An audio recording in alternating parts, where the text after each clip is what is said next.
제1차 세계대전 때 참전했다가 다리를 다친 한 젊은이의 이야기입니다.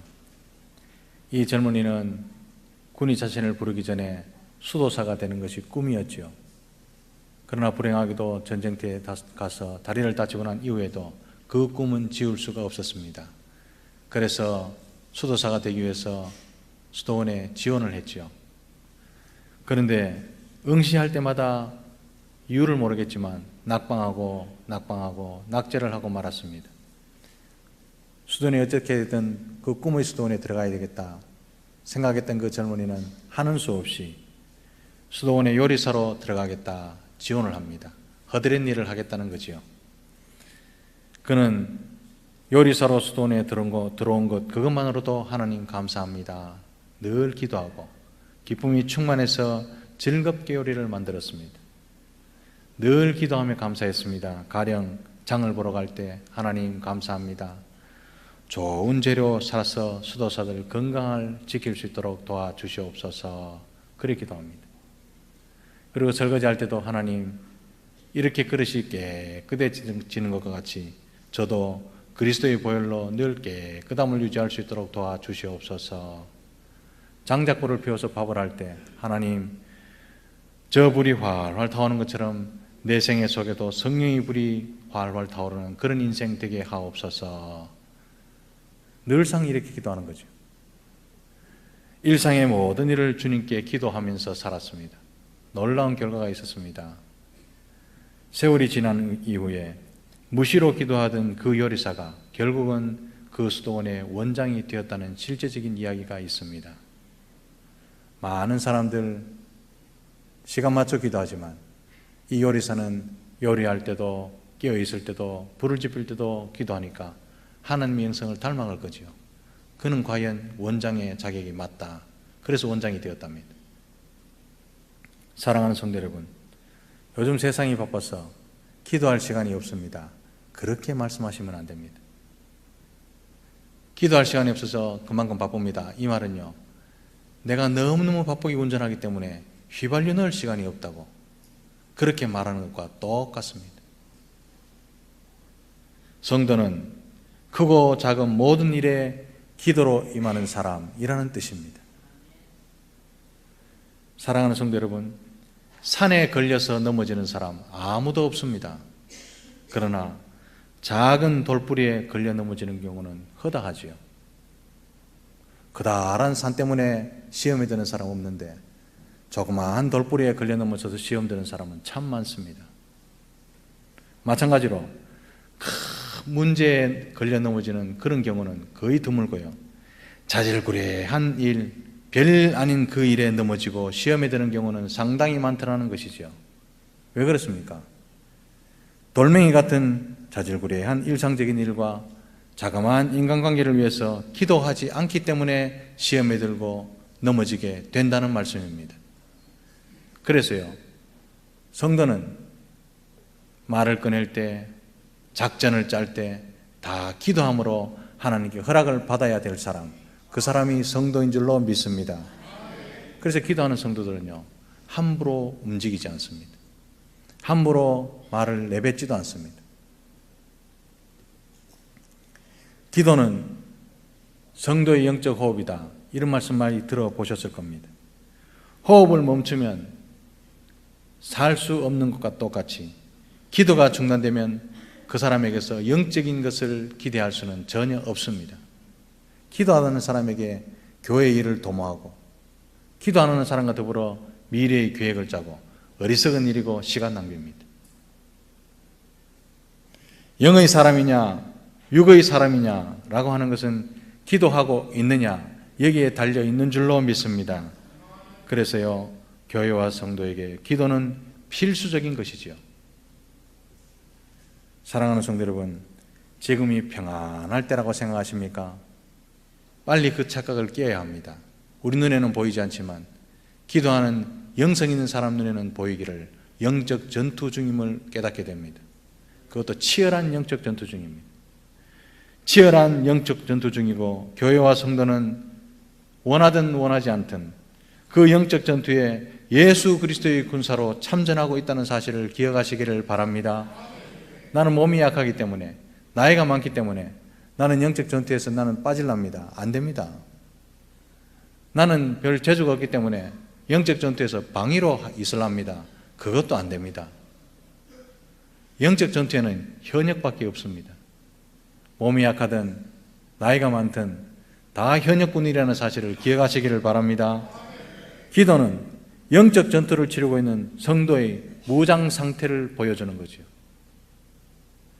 기도하지 않고는 치열한 영적 전쟁을 감당할 수 없습니다. 그래서 하나님께서는 영적 전쟁을 잘 알고 계신 하나님께서는 우리에게 기도하되 데살로니가 5장 17절 말씀에 쉬지 말고 기도하라 그렇게 말씀하셨습니다.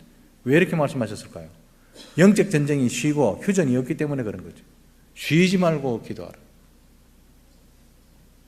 골로새서 4장 2절 말씀에 기도를 계속하고 기도에 감사함으로 깨어 있으라. 다 기도 보면은요 명령어로 되어 있습니다. 이런 말씀이 부지기수로 많습니다. 이와 반대로 사단은 기도하지 마라, 수단과 방법을 가리지 않고 성도들이 기도하지 못하도록 부추깁니다. 기도하니까 되는 일이 있더나? 기도한다고 결과가 좋아지더나? 10분쯤 앉아있으면 지겹제, 할 말 다 했으니까 일어나라. 10분이면 엄청나게 했다. 김집사는 1분도 안 한다. 계속 부추기는 거예요. 왜냐하면 사단은 기도할 때 안절부절 못합니다. 사단은 기도 없는 재능, 기도 없는 지식, 기도 없는 돈, 기도 없는 신앙생활 전혀 두려워하지 않습니다. 기도하지 않을 때 우리들의 노력을 비웃고 우리의 지식을 비웃고 돈을 비웃고 우리의 지혜를 조롱할 따름이죠. 그러나 우리가 기도할 때 사단은 안절부절 못합니다. 덜덜덜덜 떨기 시작합니다. 왜 그렇습니까? 하나님께서 일하시기 시작하시기 때문입니다. 우리는 한없이 연약하지만, 우리는 한없이 나약하지만 기도하는 성도는 가장 강한 용사가 되는 줄로 믿습니다. 그래서 기도는요 성도들의 승리하는 비결이죠. 살면서 위기를 만나지 않는 인생 한 사람도 없습니다. 때로는 공동체의 위기가 찾아옵니다. 때로는 개인적으로 위기가 찾아옵니다. 그럴 때 성도가 세상의 힘에 의지할 것입니까? 대부분요 세상을 봅니다. 위기가 닥칠 때 내 핀 없나? 돈 없나? 이거 살펴보죠. 그러나 사랑하는 성도 여러분, 성도가 의지할 분은 하나님밖에 없음을 믿으시기 바랍니다. 그 도움을 요청하는 길, 그게 기도라는 말씀입니다. 하나님께 기도하는 것이 가장 빠르고 확실한 방법인 줄 믿으시기 바랍니다. 사랑하는 성도 여러분, 지금은 기도할 때입니다. 위정자와 민족을 위해서 기도할 때죠. 이제 김정은과 트럼프가 만난답니다. 어떻게 될까? TV에 옹기종기 모여라. 결과를 보자. 재밌다. 드라마보다 훨씬 재밌다. 이럴 때입니까? 기도할 때입니다. 모든 역사를 주관하시는 하나님, 트럼프와 김정은 하나님께서 만져주십시오. 그 두 사람 다요 돈키호테잖아요. 어디로 튈지 모르는 사람이잖아요. 그걸 말려주는 것이 기도인 줄 믿습니다. 민족의 명운이 달렸다. 그러면서도 TV만 보고 기도 안 하는 것은요 민족이 어찌됐든 간에 나는 재미만 보겠다 이 말이죠. 오늘날 교회마다 아파합니다. 왜 그렇습니까? 사탄이 부추기니까. 교회마다 아파합니다. 교회마다 아파하는 이때에 조국 교회를 위해서 기도해야 될 때인 줄로 믿습니다. 교회가 아프면요 그리스도의 몸이 아픈 거잖아요.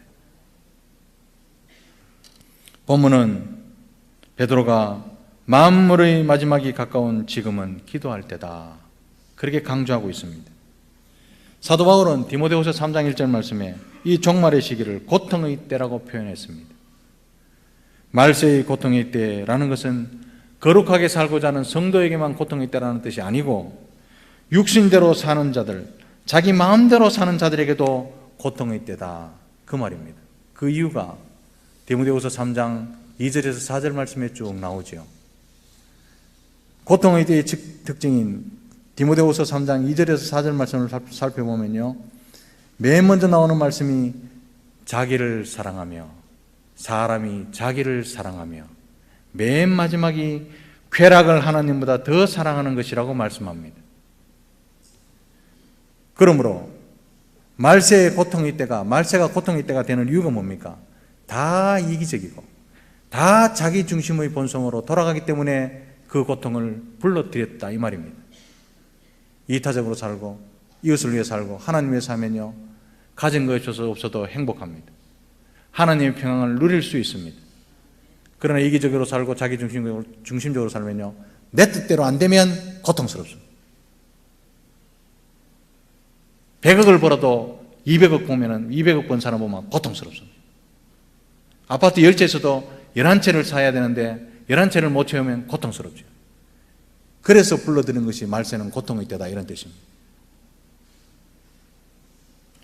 종말이 다가올수록 인간의 정력과 탐욕이 증대되어 갈 것을 말씀하셨는데, 거룩하게 살고자 하는 성도들도 미혹받습니다. 신앙의 회의를 가집니다. 하나님 열심히 믿었는데 여전히 우리 집안은 일어날 줄 모르고, 하나님만 바라보고 사는데 여전히 병은 고쳐지지 않고, 하나님만 보고 살았는데 우리보다 예수 안 믿는 사람이 더 떵떵거리고 살고, 그렇게요 회의를 느끼게 되어 있습니다. 그래서 말세 고통의 때에 성도는요 인내하는 기간이죠. 이런 때에 베드로는 성도가 할 일이 뭐라고 말씀합니까? 근신하여 기도하는 것이다 라고 말씀하고 있는 것입니다. 기도하되 정신을 차리고 근신하랍니다. 정신을 차리고 근신하라, 두 단어가 비슷하게 연결되어 있죠. 성경 말씀 헬라어와 히브리어에 보면요, 접도를 써서 강조하지 않습니다. 우리는 정신 차리라 할 때요, 정신 바짝 차리라, 초긴장해라 이렇게 말하는데, 성경은요 하나님 형상대로 하나님 모양대로 똑같은 단어를 반복함으로 강조합니다. 신약 성경도 그렇습니다. 접도를 쓰는 것이 아니라 단어를 두 번 반복해서 강조하는데 엄청난 강조, 그것이 정신 차리고 근신하라 이 말이죠. 정신을 바짝 차리라는 말입니다. 정신을 바짝 차려서 무엇을 해야 합니까? 그것이 기도랍니다. 성도는 기도하되 정신을 바짝 차리고 근신하여 기도해야 될 줄로 믿습니다. 왜 근신하여 기도합니까? 왜 정신을 바짝 차리고 기도합니까? 하나님이라고 부르면요, 하나님이 길을 쫑고 세우시고 듣기 시작하십니다. 그래서 정신을 차려야 되는 거예요. 하나님 옆에 불러놔놓고는요 그냥 자기 마음대로 다 하고 졸다가 그래 가면요, 입장을 바꿔놓고 생각하면 하나님 얼마나 기분 나쁘시겠습니까? 하나님 기분 안 나빠하시겠지만, 근신 없는 기도가 무엇입니까? 자기도 무슨 말을 하는지 중얼중얼 거리는 그 기도. 예수님이 마태복음 6장에 그것을요 따따따 중언부언이라고 말씀하셨습니다. 아무 생각 없이 이야기하는 거예요. 따따따 이방 사람들이 그렇게 주문을 이어하는 것, 그걸 예수 믿는 사람들이 들으면 따따따로 들리니까 중언부언 하지 말라 그렇게 말합니다. 하나님 옆에 있는데 따따따 뭐 하는 겁니까? 근신 없는 기도입니다. 또한 근신 없는 기도란, 기도할 때 다른 생각들이 자꾸 꼬리를 물고 일어나는 상태, 그것이 근신 없는 상태입니다. 기도 한번 해보십시오. 지혜가 넘쳐날 겁니다. 1년 전에 내가 니한테 전화해 줄게 라고 하면서도 잊어버리는 그것이 전혀 생각 안 나다가 기도하는 순간은 생각납니다. 왜 그렇습니까? 사단이 가라지를 뿌리고 가거든. 그래서 기도해야 되는데 이 꼬리를 무는 생각 때문에 하나님 불러놓고는 기도를 못하는 거죠. 그게 근신 없는 상태입니다. 또요, 근신 없는 기도란 기도해놓고 기도한 대로 살지 못하는 태도를 근신 없는 상태라고 말합니다. 기도하면요 제일 먼저 변화되는 것이 하나님이 성품으로 변화됩니다. 하나님과 함께 있었기 때문에. 그런데 기도는 하는데 성격이 괴팍하게 바뀌었다, 하나님 면전에 있었던 것이 아니라 자기 중심에 있었거나 악령 앞에 있었거나 둘 중에 하나입니다. 안 하면 못하죠. 그래서 베드로는 기도하되 근신하여 기도하라 그렇게 말씀하는 거죠. 정신 차려야 기도가 된답니다. 왜 그렇습니까? 기도는 주술이 아니기 때문에 그렇죠. 하나님을 만나는 시간, 만왕의 왕, 만주의 주께서 기도할 때 나를 찾아오셔서 들으신다는 사실을 기억하시기를 바랍니다. 예수님도 겟세마네 동산에서 제자들에게 시험에 들지 않게 깨어있어 기도하라 분명히 말씀하셨는데 정신 못 차리고 자다가 주님을 다 버리거나 예수님 모른다고 3번이나 부인하는 실수를 범했습니다.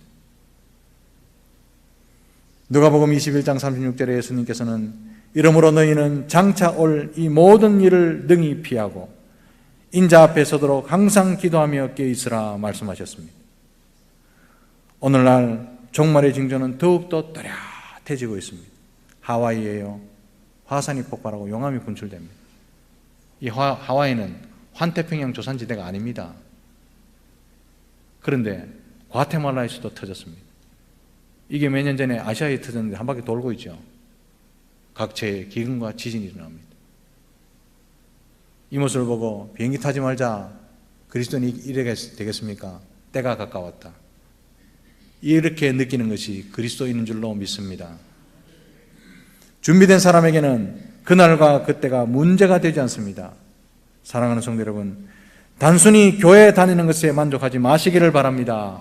기도로 깨어 있어야 한다는 사실을 기억하시기를 바랍니다. 스펄전 목사님이 목회할 때 교인 중에 나이가 많은 할머니가 계셨습니다. 힘이 없고 허리는 꼬부라지고 말소리도 잘 안 나오는 할머니가 계셨는데요, 그 할머니는 주일마다 등록한 세 가족의 명단을 사회자가 불러주는 대로 다 받아 적어서 집으로 갔습니다. 그리고 하나님 앞에서 그 이름을 하나하나 부르면서 하나님, 영적으로 강건하게 해주십시오. 신앙이 자라도록 해주십시오. 교회에 정착하도록 해주십시오.